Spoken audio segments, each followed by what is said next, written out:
Welcome back for another helping of oysters, clams, and cockles presented by Bolin Media. I am Ross Bolin here with Barrett Dudley, and today we are diving into True Detective Night Country with a discussion and review of Part 1, which premiered last night on Max. Barrett, appropriate weather we're having. Oh, very appropriate. We're experiencing our own night country here, and if you're watching us on YouTube, then you can see I'm bundled up. I'm bundled up here, layered up because I had to leave my house today to get over here. Yeah. And it was treacherous. It's below 30 degrees at the moment here in Austin, Texas, and so I had to gear up the truck. The Volvo out there. Yeah. It's not cut out for this type of tundra. No. So I put the snow chains on. Yeah, you got to be safe. Got to be safe out there. There is a thin dusting of frost on the roads right now. Very thin. Yeah, very thin. But dusting has to be taken seriously. And I got over here, and we're really just experiencing our own night country. The sun's going to set tonight. I don't know when we're going to see that. We don't know again, if it'll ever come back up. I don't know again, if it's Barrett. coming back up. We don't know. Yeah, it's always fun when we have these Arctic circumstances in Texas, and particularly in South Texas and Central Texas, where Barrett and I are located in Austin, because we freak out and we're not built for this, and then the rest of the country is experiencing much harsher conditions. So I always feel like such a baby complaining, but it's really like it is. It's outlandish. It's pathetic. It's really, really pathetic. Like, I'm getting text message from, like, Travis County, like, emergency warnings. Oh, yeah. It's like, weather severe. Stay off the grid. Don't use your energy. Like, pets indoors. I'm like, who the sticks their... You know what I mean? People it's are ransacking grocery stores over the last week, preparing for it. Literally today is the day that they were preparing for. Yeah. It's a 2-day stretch where we're going to be sub 30 pretty much the whole day. Yeah, and right. The city is in chaos as a result. Yeah. Driving over here, nobody on the roads. Most of the people I did see going like 10 miles an hour under the speed limit. Yeah. Just like, any second I could hit the black ice. So it was just funny as hell watching this show last night where it doesn't get colder than where they're at in Alaska. I just like I get it, like to a degree I get it. We had the snowpocalypse in 21, which was truly insane. That was insane. Yeah. And then last year we had the ice thing where all the trees were breaking. But like people are so clearly scarred by those two events. This is climate trauma. This is just a very normal winter day today. Like it's just winter, man. It's just like, yeah, it was a deep freeze, or it was a hard freeze last night, and you got to be careful. You got to watch out for ice on the roads if you're up early this morning driving around. But people are treating it like, it looks like The Last of Us out there right now. Bit of an overreaction, and you can't even help yourself. Like we went to the grocery store on Friday. Oh, we participated in the vicious cycle. We were like, oh, what? There's going to be no food? We better go. Yeah. Well, I mean, in part, it's also because, just as a final note, our state's electrical grid and power grid has failed us multiple times over the past 5 years, to the point that people are like, oh, it's going to drop below 30, better go stock up on water. Right. And so I went to the water aisle at the grocery store, and it was a ghost town. It was all the water was gone. No H2O, Barrett. So just the Dasani, which you said, get that shit out of here. You didn't even want that. Yeah, you'll drink the tiger clamshell, the tiger mollusk mussel water before you drink Dasani. Zebra mussels. That's what I was thinking. There you go. Yeah. But you got to go out. You got to get your Funyuns and your Lone Stars and your popcorn. Supply guy. So you got to call up your supply guy. You got to call up the supply guy so that you can enjoy Ferris Bueller on the ice day. Yeah. Well, let's dive into this thing. So first off, a reminder that creator and showrunner for the first 3 seasons of True Detective, Nick Pizzolatto, is out. And Issa Lopez is in as writer, director, and showrunner. Now, Barrett and I are going to walk through a lot of what we saw in this season 4 premiere. And then on the second half of the back part of the show, we'll give our overall thoughts on the vibe and how things seem compared to the first 3 seasons, which, again, will be contributed to Issa Lopez, the new writer, director, and showrunner. So season 4 kicks off with an epigraph that said, "For we do not know what beasts the night dreams when its hours grow too long for even God to be awake." And that quote is attributed to Hildred Castaigne, Just a very ominous quote. If you didn't want to dig any further, I don't think you had to, although I did Google it, and I came up with a passage here from Vanity Fair giving us a little bit of context that said, the text is attributed to Hildred Castaigne, a name that might be familiar to True Detective Season 1 diehards. Hildred is the protagonist of a short story found in Robert W. Chambers' 1895 collection, The King in Yellow, a key influence on Nick Pizzolatto's original True Detective. So just with that alone, it does seem like they're going to be doing some referencing to the first 3 seasons, perhaps some tie-ins of some kind, and I thought that was really something that they chose to start off with an epigraph that is that can be tied to season 1 of True Detective, and referencing this. Love that. This soul Hildred Castaigne. Anyway, then we're in Alaska, 150 miles north of the Arctic Circle, where a man is hunting what looks to be like elk. Was that elk or something like elk? Yeah, reindeer. They look like Santa's reindeer. Yeah. But before he can kill one, they all throw themselves off of a cliff. Yeah, okay. So, very, very interesting start here. Which never comes up again this episode. Last sunset of the year. Yeah. And, I was curious. Is that what they did? Did they all commit Harry-Carry?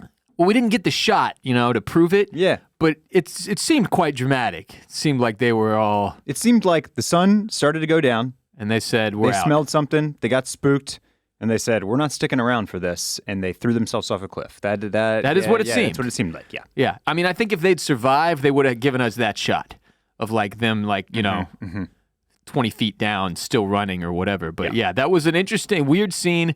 Like Barrett said, and this is one of the things I knew about Alaskan winter, I guess. They do go through these extended periods in some parts of the country, or the state, rather. It is part of the United States. In the state of Alaska, where there is no sunshine. Right. There is no sunrise. It is just night country. It's just night country, man. Yeah, that's what they say. That's what they call it. Yeah. So then we're at the Salal Arctic Research Station, watching Ferris Bueller, jam and twist and shout, meeting the scientists that occupy this research station, at least in some capacity. Of course, before some really freaky shit happens and they all disappear. And one of the scientists has a weird spasm. It's almost like a seizure. And then he turns around and he's horrified and he says, "She's awake," before the power shuts off, right? Yeah. And this is a running theme. We hear this "she's awake" whispered or said in several different instances throughout the course of this first episode. And then the delivery guy that Barrett referenced earlier, he's their supply guy, shows up to bring some Funyuns and some beers and some food and some drink. And then the place is totally empty except for something fast-moving and terrifying, which we don't get a look at. Right. And the supply guy finds a severed human tongue, and then we cut to the intro sequence and theme song, which is Billie Eilish's "Bury a Friend." Yeah, a couple of questions for you here. Yep. Was our one guy making a TikTok about sandwiches? I think so. Yeah. Was he was going live on the gram? He was Some sandwich influencing. making? He was influencing, right? Yeah. Yeah. All right. Second question was, yes. Did you ever read the book Ice Station? Y'all recommended it to me. I think you even gave me your copy. I may have. This is a book But to answer your question. That the fellas got real into, and I probably 8th or 9th grade, something like that. Middle school. We were young book readers, kind of taking our first foray into adult fiction, right? Right. People were starting to read Michael Crichton and stuff like that, I think. Yeah. And so this book, we got a hold of this book called Ice Station, which was basically about this Arctic base where weird, freaky shit started happening. And then I think there were there's some whales involved. There were some killer whales involved or something. Okay. in the end of it.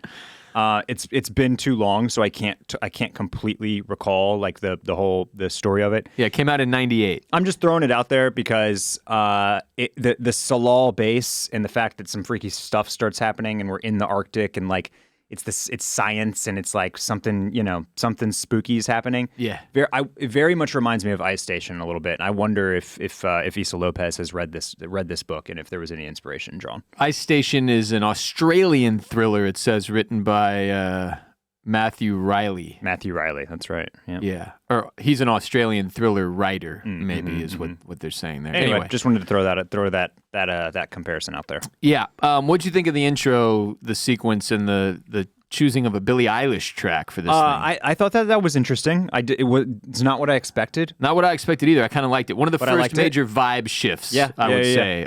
Like kind of a... And then, to this point in the episode, like this had me totally geeked up. I love mysterious, like weird science, biology, geographical, like, the sun's not coming back up for 22 weeks. Like that shit's tight. Yeah, welcome to Night Country. The Salal base, yes. Like they reference these guys are out there by themselves, Right. like all year. They have like once a week contact with society, with civilization, and it's the supply guy bringing fucking Funyuns. Interesting setup in there. Much nicer entertainment system than I would have expected in a Salal research base. Excuse me, the intro sequence, it had me going. Yeah, no, I'm with you. Up to this point in the episode, I was truly stoked. I really liked the Billie Eilish song that they chose, Bury a Friend. Just a Billie Eilish fan in general at this point. And so up until the intro sequence, feeling good. Vibes are high. Yes. I like the kind of tone difference between this one and the first 3 seasons that they've kind of established in the first 10 minutes here. And I'm really interested to see what goes on in the rest of the episode. So... Huzzah. The case of what happened at this research base belongs to Police Chief Liz Danvers, who is, of course, played by Jodie Foster, and she and her second in command, Hank Pryor, who's played by John Hawkes, who is in a lot of stuff. Yes. It took me a minute. I was like, wait, why do I know his face? And then once I cracked into his IMDb, I was like, dear God. So like Eastbound and Down, Deadwood, the movie The Perfect Storm, Everest, and a whole bunch of other things.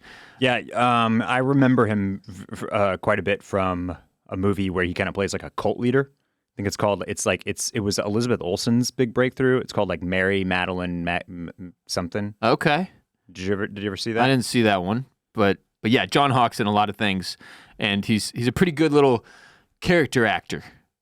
And, yes, well-known character actor, yeah. Yeah, so they show up to the research base where Hank's son, Pete Pryor, who's like a junior officer, is already there. He's already on the scene. Danvers immediately hears the music Twist and Shout playing from the TV, which it turns out they cannot get to stop. And she kind of, I don't know if you, like, this flagged for you, but Danvers, it seemed like she hated Twist and Shout.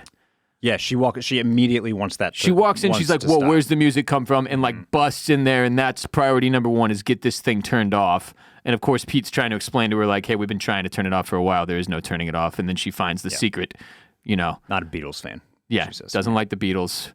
She finds the secret, DVD player cubby in there and gets it turned off. But that was weird to me. It just made me think like maybe later on we get some kind of flashback for Danvers where Twist and Shout traumatized her somehow or something. I don't know. She was just really, really adamant about getting that turned off as soon as possible. Martha, Marcy, May, Marlene is the movie I'm thinking of. Oh, wow. Yeah. That's a lot of M's. Yeah, it's four M's. Mm-hmm. Yeah. So we find out some about Salal Station. It's been operational for 18 years. They're researching the origins of life on Earth, and it's an all-male crew of scientists, okay? So then we get some detail on, like, most of the research. Oh, that had me when they ask that question, what are they looking for out here? Yeah. Why are they digging up all these, like, cylinders of ice? Why are they digging in the ice? Why are they digging in the ice? Yeah. Just trying to find the origin of life. That I was like, yes! Give me that Prometheus shit, baby. Yeah. Oh, yeah. No, the immediate Prometheus vibes there, where you're just like, nothing good happens, Barrett, when you're looking for the origin of life. No, everybody knows that. You try to find the origin of life, and life ceases to be. That's right. Everyone dies. That is right. Yep. That's what happens. But most of the research facility's funding apparently comes from an NGO. But then, over the course of the episode, this kind of unfolds where Danvers tells Pete to look further into it, look more into it, find out who's paying for this place.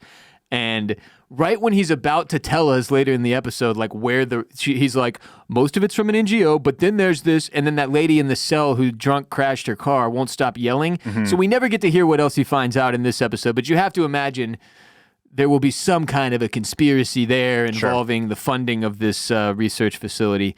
Someone wrote, "We are all dead" on the whiteboard, which is weird because like, one of the big pieces here that I probably should have mentioned already, when the supply guy shows up, it is very clear that everyone who was in this research station left extremely abruptly. There is no blood, there is no bodies, there's just the tongue, and then there's like the sandwich that somebody had just made, there's chips, there's a beer that was just opened, the movie is still playing, the guy's treadmill is still set on his workout that he was in the middle of, that he must have paused or whatever. Right. Like, whatever took these people or whatever happened to these people happened almost immediately. So it's weird that on the whiteboard, it just says, "We are all dead." Now, we did get a shot earlier at the Salal Research Station when we first get introduced to it, before the intro music, before Billie Eilish, where one of the scientists is standing right in front of that whiteboard. So I guess it's plausible that very quickly he wrote "We are all dead," but I don't know how he would have known. Like, anyway, that was the one creepy thing they find aside from the tongue is the whiteboard that says "We are all dead." And Liz Danvers surmises that due to the mayonnaise on a sandwich left behind going runny and the clothes in the washer stinking for being left wet, that everyone disappeared 48 hours ago at least. So this thing's been empty for a couple of days. The scientists that were in there, the all-male crew, seems to have disappeared very, very quickly, and nobody has a fucking clue what's going on. Now, this tongue has 2 grooves in it from licking the thread on fishing nets, and as a result, Danvers thinks that this is a local, a native woman's tongue. So Danvers returns to her office, and that's when we meet Evangeline Navarro, who is now a trooper. She got busted down to trooper, Barrett. She's a bad girl. She did something wrong. She wouldn't let this case go. She couldn't let it go, you know? Yeah, she's on a completely different force. Yeah. She's like a state trooper, I think. Right. Not even a. She had to switch. I don't know if it was a demotion or what. Yeah, I mean, they made it sound like it was a demotion. Then later, Danvers kind of gets into, she's like, they're talking about the other case that Navarro clearly thinks this is connected to, that Annie who was murdered. Anna Kay, yeah. Yeah, and Danvers says that she wouldn't let it go, and she kept like poking at and asking questions with the wrong people. Right. And then that got her in trouble, right? Because you start asking questions to the wrong people, man. And next thing you know, you get busted down to trooper. Right. So Evangeline Navarro is in Danvers' office waiting for her. We get a little bit of a feel for their relationship. It seems kind of contentious. Yes. Right? A little bit of conflict there. Can't quite tell exactly what happened between them. Boxer Callie Rice is playing Evangeline Navarro, which is just a really interesting casting choice. You've got like Jodie Foster, who's very well established. Everybody knows Jodie Foster. And then you've got Callie, who has got the double face piercings. She got the what are those called? Studs, maybe? Cheek stud? Cheek studs? Don't know. But I'm sure it has most of those piercings have like a name. Yeah. I don't know what those are. Yeah. Well, anyway, she's a boxer professionally and also an actress. And she's playing Evangeline Navarro, a state trooper haunted by this unsolved murder of a local woman named Annie. And again, her and Liz have some kind of history together that obviously will unfold more over the next 5 episodes. Liz Danvers gets a call from a mom at her daughter's school who's very, very upset. And it turns out Danvers' daughter was banging a 16-year-old girl and filming it, apparently. We don't get a feel for how old Danvers' daughter is. We just know the other girl is 16. It does seem like she's probably a little older than the 16-year-old, right? But she looked roughly 16 to me, so I have no idea. But on the way home, while scolding her daughter, a drunk driver crashes right in front of them, and it's like some local mom that Danvers knows. It's Stacey Chalmers, and you're really getting the feel at this point. Stacey Chalmers? Yeah, somebody like yells out the window like she hit that pole last week, you know, like she just did this. Yeah. But you get the feel at this point that Ennis, Alaska, where we're located here, a very small town. Everybody knows each other, right? So Danvers approaches this car, and this is another one of the weird moments in the episode.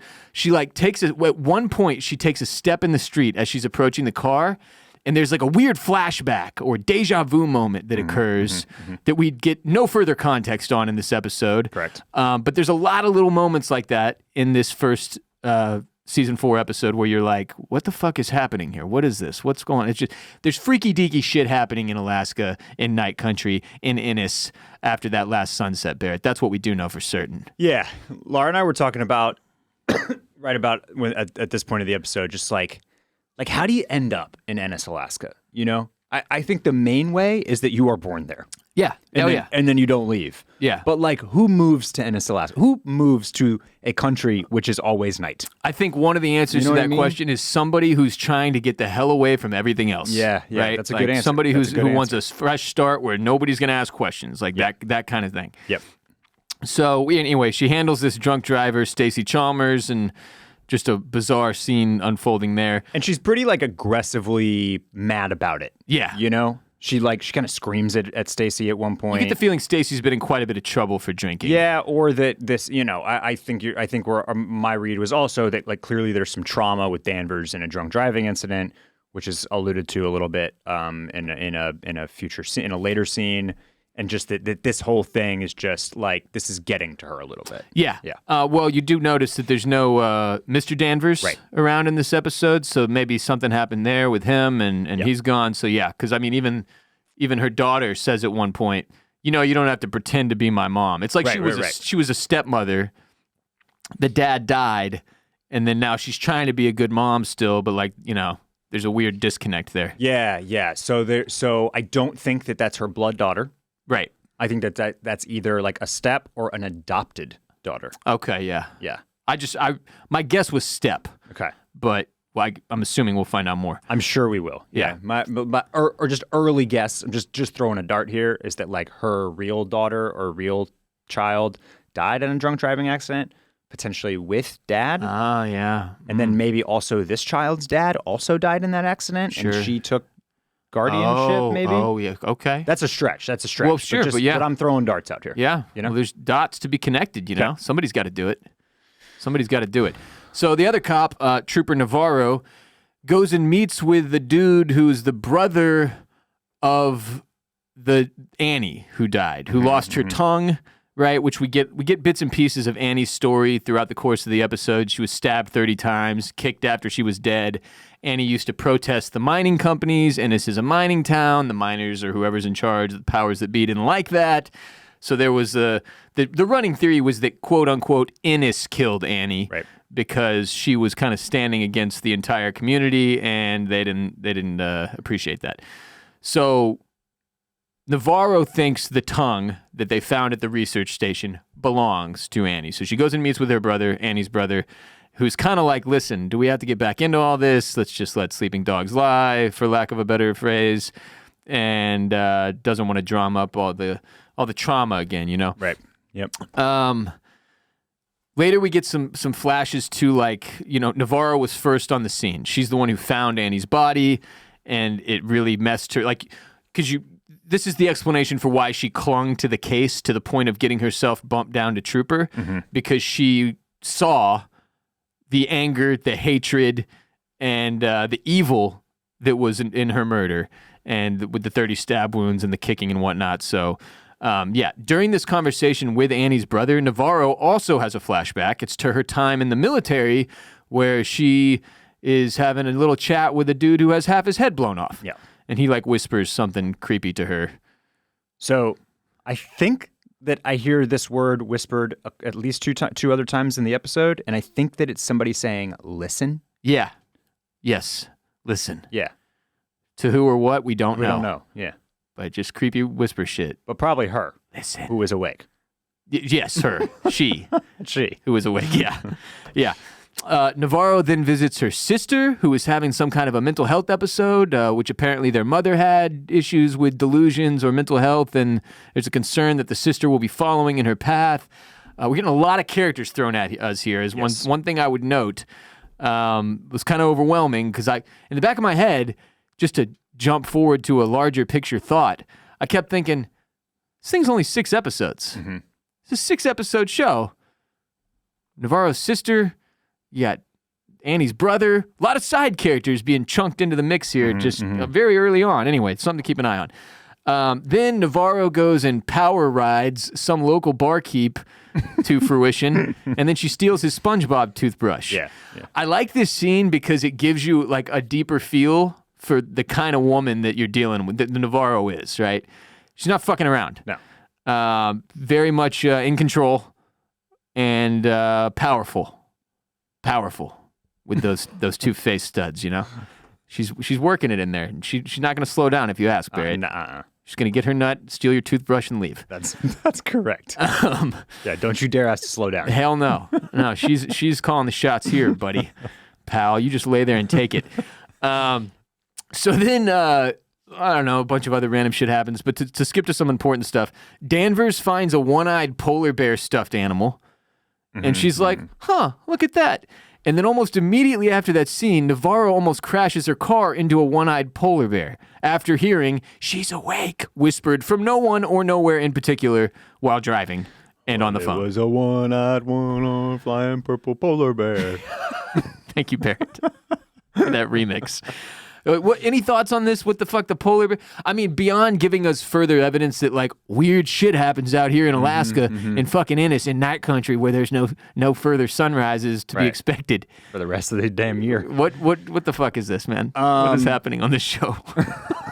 So, obviously, I think we're left to wonder whether we're actually seeing a polar bear or not. Like, is that or just is a vision? It a vision of some kind, right? This show is this season is very clearly going to start like bending the line between the spirit world and reality. Reality, right? There's already some allusions to that. Danvers kind of like mocks Agent Navarro, Trooper Navarro with like her spirit animal, right? Like, oh, what did your spirit animal tell you that? Like that type of thing. And then we've got the other woman who eventually leads to the discovery of Rose, the science team. She's seeing the ghost of presumably her dead son. Yeah. And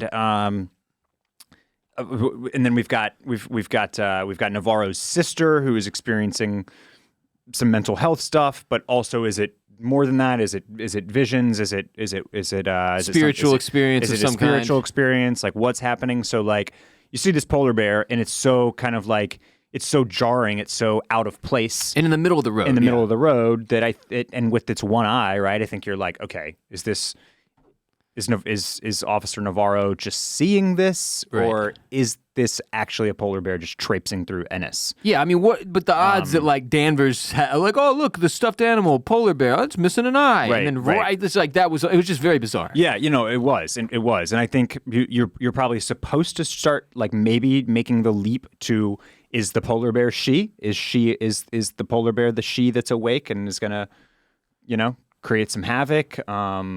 I think it's a red herring right now. I don't think that is who she is. Like the polar bear in Lost. They never got around to explaining that one. But other than that, I don't really have. Yeah, no, it's just I think it's what you're saying. I think a lot of weird stuff just happened. Like there's even a little nod to this, right? It's like Danvers shows up at Talal. Am I saying that right? Salal. Yeah. Thank you.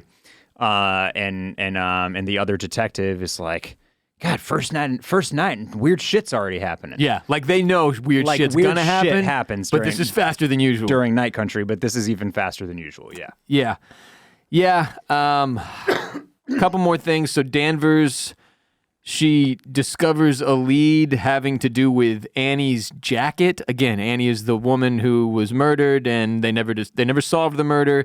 Navarro was suspicious that Danvers never really looked into the case, never really tried is the implication there. But Danvers finds all these, she's building a spiral of photos, all the evidence she's got between that case and I guess this one, and she sees like in one photo Annie has on this jacket with like a little symbol on the shoulder, and then she finds a photo of I think it's one of the scientists in the research station who's wearing what looks like that exact jacket except with the little symbol on the shoulder covered up by a smiley face patch. Yeah, look. She's an old school detective, Ross. Oh, yeah. She's going to do old school detective work. Yeah. And that means getting all the case files, pulling every photo that you possibly can, spreading them around first in a grid on your floor, and then inevitably turning it into a creepy spiral. Of course, why not? As you put all of the pieces together and you start linking things, and you have world-class vision and sight, and just like you're an observationist. She's got instincts, you know. You got instincts. You observe. You notice things, and she sees that pink jacket with a little tear on it. Says, What do you know? I think I just saw a pink jacket that looked just like that, and guess what? It's got a patch right over where that tear would have been. Wow. That's just good police work. Can't be coincidence. There are no coincidences, Barrett. There are no coincidences. So we also meet, as Barrett mentioned, this woman, Rose, who you may notice as Petunia Dursley from Harry Potter. Yes, or Andor season 1. She is. Oh yeah, Andor. She's Andor. Cassian Andor's like a mother figure. Yeah, matriarch in some way, shape, or form. Anyway, she's out on the ice gutting a wolf, just as one does. Right. Yeah. She's out there gutting a wolf.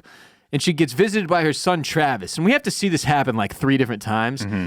But she's basically in there working this wolf, and she looks out, and there's this guy who's clearly not dressed for the occasion. He's got no jacket. Yeah. He's got no shoes. And you're like, what the fuck is that? And at first, it gives you White Walker, Game of Thrones, Season 1, Episode 1 vibes, where you're like, okay. And by the time, the second or third time they show this cat, you're probably thinking he's dead, right? Or he's a ghost or some kind of I was like, are we doing zombies here on True Detective now? What the fuck is going on? It was a little zombie-ish. It was a little like The Strangers-ish. Yeah, right? definitely. Just like real creepy. Creepy random people showing up outside your house. Yeah. Yeah, my wife was bummed out about this episode because we got to the end and she was like, this is too creepy. Yeah. She's like, this is a horror show We're now. going a little horror. And I was like, no, it's going to be fine. Just, it's only 6 episodes. Just buckle up, buckaroo. Anyway, so she gets visited by her son Travis, and like the third time we get this scene, she follows Travis out into the fucking wilderness or not the wilderness, but just out into the ice. Out into the tundra, baby. Yeah. Into the Arctic. And then he starts doing a wild interpretive dance. That's exactly what I would call it. For about 45 seconds, you got to watch this unfold, and then he points in a direction, which Rose then follows for how long, we don't really know, where she discovers several buried alive, it looks like, dead guys. Yeah. These are some of the men from the research That's center. what it would appear, yeah. And I think we get 3 of them here, and they all look like something absolutely terrible and horrifying is happening to them in their little dead poses. They're like, nah! Yeah! Like they all died doing exactly that. Yeah. Ah! With their hands up, like, not me! Somehow it would seem that they froze in that position as well, you know what I mean? Like, and there's like snow up to their necks. Right. And they're dead as hell. Very, very immediate death, it seems like. We get obviously that's the way the episode ends, so we get no real explanation as to what the fuck has occurred here. And one other thing before we jump to the halfway point here. We got the photo spiral. Yep. Spirals are a big thing in the True Detective universe. If you didn't watch the first 3 seasons, don't worry about why. Just suffice it to say that in every single crime that is solved in the first 3 seasons, there are spirals, symbolic spirals involved in some way, shape, or form. We got Danvers making her spiral of photos. And then when they give us like this season on True Detective, we see very clearly that somebody's got a spiral tattooed into their forehead. Yeah, it looks like these scientist guys may have spirals on their foreheads all of a sudden. Might be doing some spirally stuff there too. So just something to look out for as we get through these next 5 weeks out in Night Country, keeping your eye out for the old spirals. Today's episode is brought to you by HelloFresh. With HelloFresh, you get farm-fresh, pre-portioned ingredients and seasonal recipes delivered right to your doorstep. Skip trips to the grocery store and count on HelloFresh to make home cooking easy, fun, and affordable. That's why it's America's #1 meal kit. Whether your resolution is to save money, eat better, or stress less, HelloFresh is here to help you do all 3. Say hello to your most delicious year yet with fresh ingredients, and chef-crafted recipes at a price you'll like, delivered right to your door.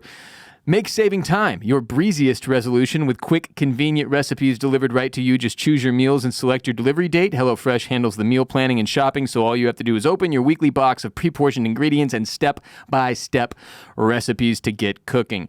They say breakfast is the most important meal of the day, and HelloFresh agrees. In fact, they're giving all subscribers free breakfast for life. That means you'll enjoy a totally free breakfast item with every single HelloFresh delivery. Now that's worth waking up for, Barrett. You all know I struggle in the kitchen. Not a great cook, That's why I love HelloFresh and how they make cooking easy and fast, even for an inexperienced chef like myself. Go to HelloFresh.com/OCC-free and use code OCC-FREE as in OCCFREE for free breakfast for life. That's one breakfast item per box while subscription is active. That's free breakfast for life at HelloFresh.com/OCC-FREE with code OCC-FREE.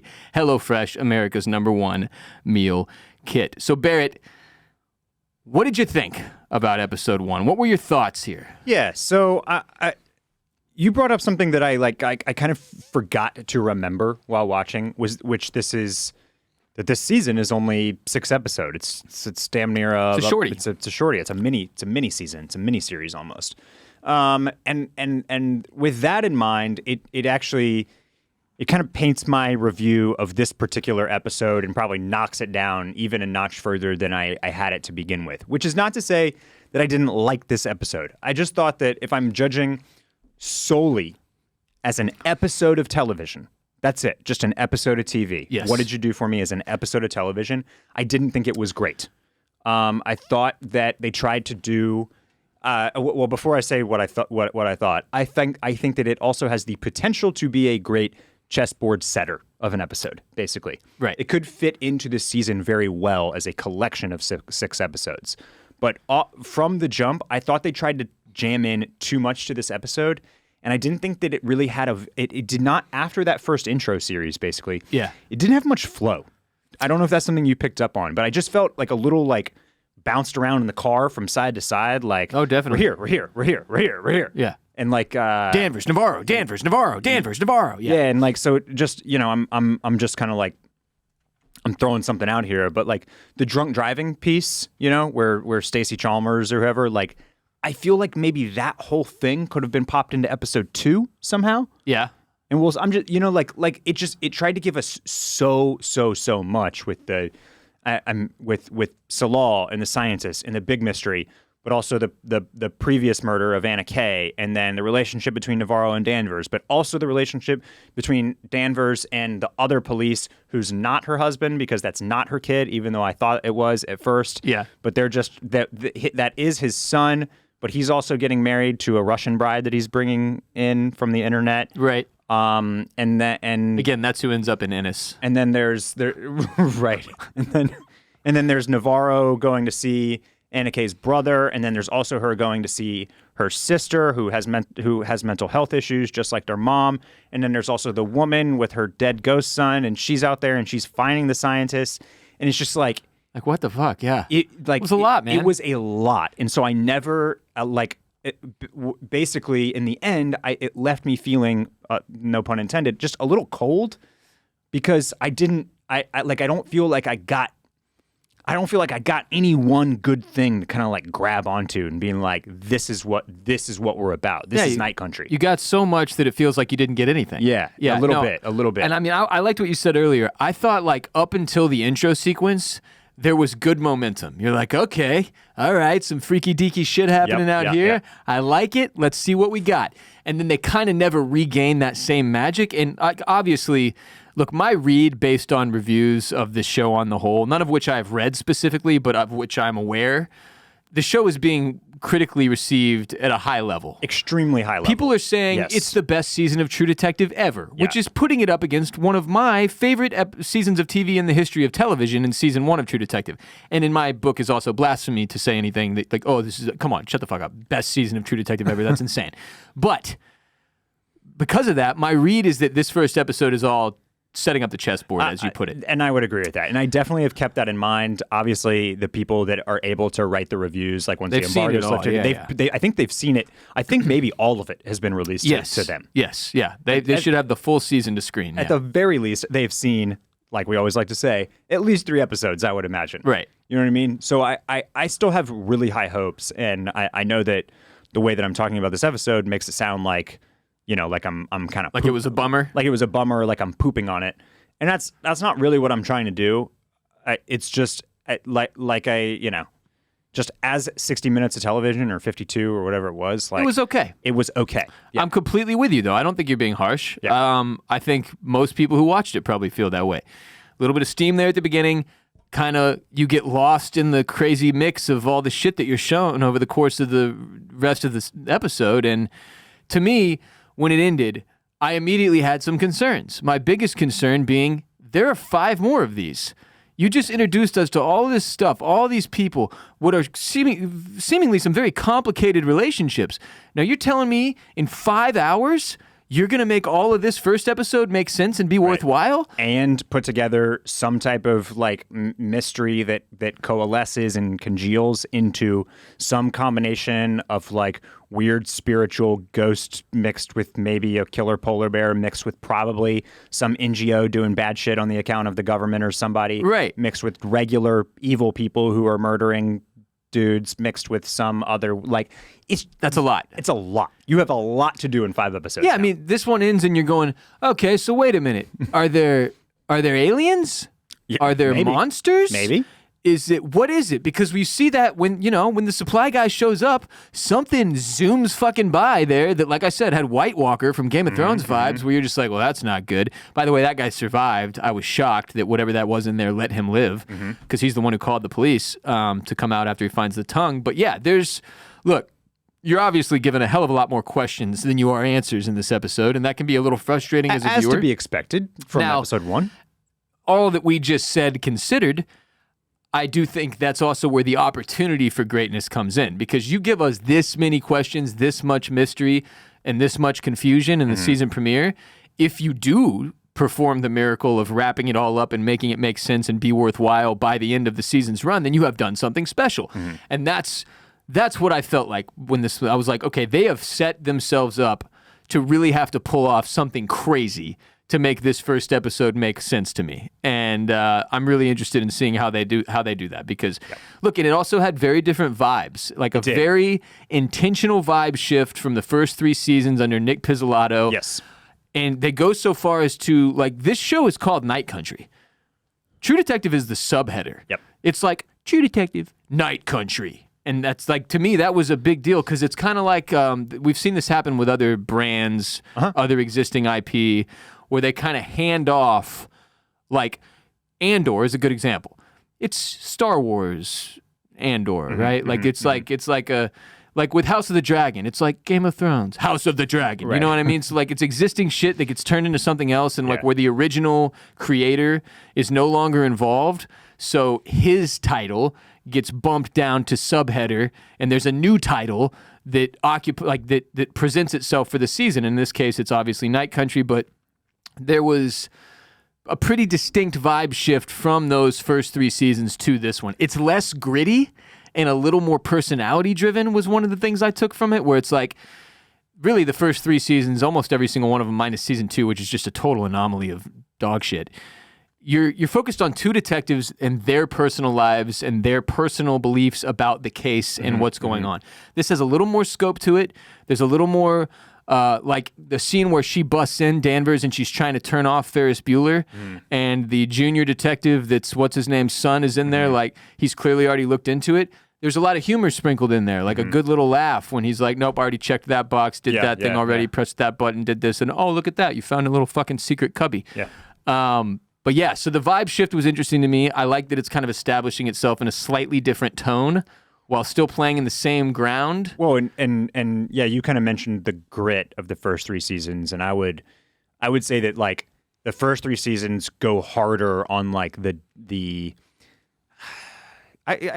grit's a good word for it, but it's more like it's the detective human criminal element, right? And already we're kind of like genre blending in this episode, like we talked about up front. This has like more of like an X-Files alien tilt or a horror tilt, or like it's got some other, it's definitely got some other influences factoring in beyond just kind of the original True Detective thing that they did in the first 3 seasons. Like dude. It feels like a slightly different genre. Yeah, if you showed me this episode without the title sequence and without telling me anything about it or the name of the show, and you said that was a reboot of the X-Files, I would have said, okay. Yeah. I mean, it really, really did feel like an X-Files episode. Yeah. And yeah, so It'll be interesting to see what the hell goes on these next 5 episodes, because like I said, this did not feel like the season premiere of a 6-episode season of TV. Right. It felt like the premiere of a 10-episode season of very complicated, long, and drawn-out television. So we'll see what happens. It's going to be fun. I don't know what we're dealing with. If I had to guess based on just this first one that we've seen, my assumption, I don't know that they'll totally break from reality. So like, remember in season 1, Rust Cole has all these visions, like he sees the spiral in the sky that the birds do and whatnot. I think this stuff, like Barrett, I thought what you said was probably going to be how it ends up. I think there's going to be some vision shit, some like hallucination type shit that happens, some real spiritual type of shit.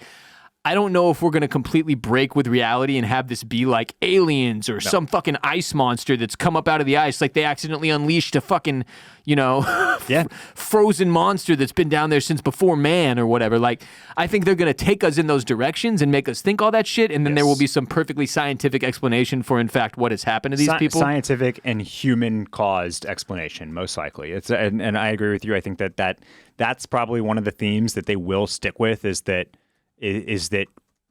when wild stuff happens, we try to build up all of these fanciful, paranormal or supernatural reasons and explanations for how and why these things happen. Yeah. When really it's just the evil of man, right? It's just that humans can go to these types of lengths. So like what was racing around when Supply Guy shows up? Probably a human. Probably somebody who was involved in this. Is not probably not the ghost of a killer one-eyed polar bear or something. Right.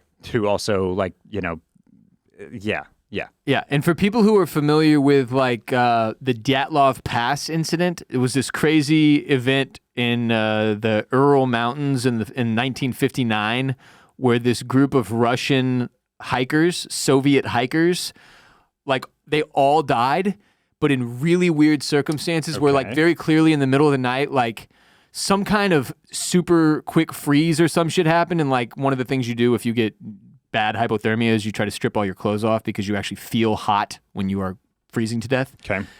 So there's like dead people scattered around this campsite, and they could never quite figure out exactly what happened. Like it was a total freak type of accident thing that people attributed to like aliens or some type of like mountain monster, when like scientifically it was probably just a like quick freeze type of thing that occurred. Anyway, this reminded me of that a little bit, where it's like these guys are buried up to their necks in snow, clearly scared of or trying to resist death at the hands of something. Yep. Could have been a weather event of some kind. We are in Alaska. Yeah. There is no goddamn sun for months at a time or whatever. So yeah. Not a bad start. Not a bad start.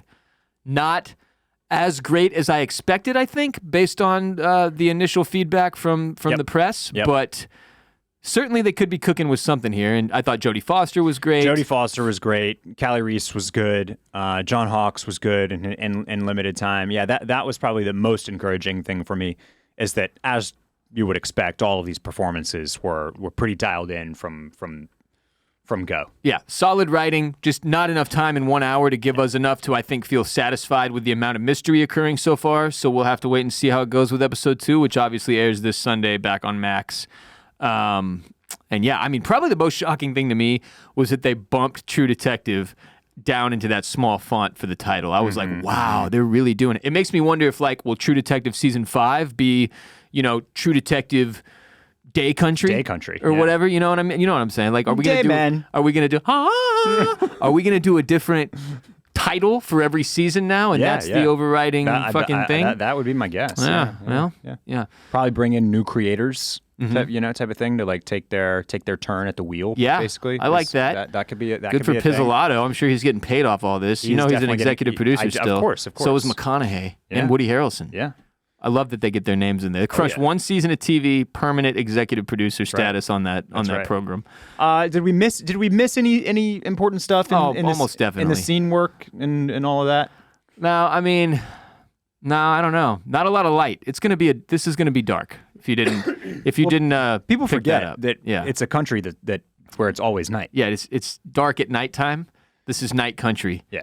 there will be quite a bit of darkness. Yeah. I don't love that this is airing right in the heart of. I'm not a winter guy. Of hate our it. winter? Yeah. And it's very rare to get like a sunny day, during our winter, which kind of gives you that seasonal affective disorder, as they call it. Right. The sad. The sad.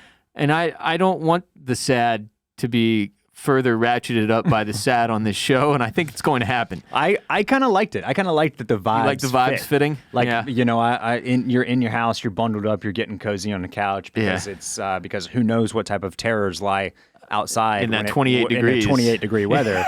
And it's like negative 40 on the show. And then perspective, right? Like they played a football game in -6 with 70,000 people in the stands taking their shirts off and shit. And our city shuts down when it hits 28. When it hits 28. Yeah. We're like, get in your houses! Get in your houses! Run for your lives! She's awake! Yeah, it's fucking hilarious. So yeah. But definitely. Look, like Ross said, I'm sure we forgot stuff here. But that's great because you can call in and talk to us about it on the hotline. That's right. We'll dive into anything we missed out on this Thursday on patreon.com/oysters, clams, cockles. If you're in the Mollusk Militia, call the hotline. Give us your takes, your thoughts, your theories on this episode 1 of season 4, part 1, I should say. Sorry. There's no episodes in this thing, just parts. Oh, parts. Part 1 through 6. True Detective Night Country, every week during this 6-episode run, Barrett and I will be doing an episode on Patreon, exclusively available to those who are supporting our show by subscribing for as little as $5 a month to gain access to every audio episode we do as bonus coverage of True Detective Night Country, driven by hotline calls from our listeners in the Mollusk Militia. We appreciate y'all so much for getting on Patreon, taking part in those hotline call-driven episodes with us. Make sure if you're listening and you're like, Ooh, there is a thing they forgot. Like, definitely write it down right now and call the hotline. We would love to hear from you. A lot of Lone Star beer appearances in this episode. Yeah, which they had Lone Star in the first season. McConaughey was drinking Lone Star the whole time. Oh, you're right. Yes. See, there's one thing we forgot right there. Yeah. Nice little tie-in. Yeah. That's how he makes time into a flat circle, though, when he crushes the one can. And he's making his little... Makes the figurines and whatnot. Lone Star. Okay, I was noticing the Lone Star, and I was like, weird they got all this Lone Star in Alaska. It's a callback. It's a callback. Yep. There's going to be weird tie-ins, man. It's going to be weird tie-ins, and we'll talk about all of them on patreon.com/oysters, clams, cockles. Of course, we would also appreciate it if you'd support our show by supporting our sponsors who make the show possible. Today, we had HelloFresh. Go to hellofresh.com/OCC free for free breakfast for life. 1 breakfast item per box while subscription is active. hellofresh.com/OCCFREE. For more from me, Ross Bolin, check out the Ross Bolin podcast wherever podcasts are played, or on youtube.com/@the-Ross-Bolin-podcast. For more from Barrett, follow him on the Instagram machine and X if you must, @Barrett Dudley, BARRETT Dudley. Also, we are on YouTube. If you've listened on Spotify or Apple Podcasts or any of the major podcast platforms for years, you could also watch if you wanted to, just FYI, on youtube.com/oysters, clams, cockles. Right? Isn't that it? youtube.com/oysters, clams, cockles. Let me confirm. There might be an "and" is the reason I'm at oysters, clams, cockles. No and. youtube.com/oysters, clams, cockles. If you want to watch our show, if you just Google YouTube oysters, clams, cockles, that'll do it. Come up. That'll do it too. Go to bolinmedia.com/shop to grab yourself some merch. And then Barrett and I will see y'all Thursday on Patreon. Thanks for being here today. Thanks for listening. Thanks for watching. It's us, number 1 on that listing. And then number 2 is the clip of Arya yelling oysters, clams, and cockles. That's good branding. There you go. That's how we wanted our SEO to work out. That's great SEO. Yeah. Great SEO. Y'all stay safe out there. Stay bundled up. Remember, 32 degrees is when water can turn into ice. Wish me luck on my half-mile journey back home. Yeah, mine's a little more treacherous, Barrett. Yeah. I got to go 10 minutes. I wish you luck as well then. Thank you. Hopefully we're here on Thursday. Survive this treacherous drive back to our domiciles. If on your way back you start seeing the sunset, don't drive off a cliff. Or a one-eyed polar bear. Yeah. Don't crash into that. Yeah. I haven't been drinking, which is huge. That's good. For both of us. Yeah. Thanks for being here, y'all. Peace.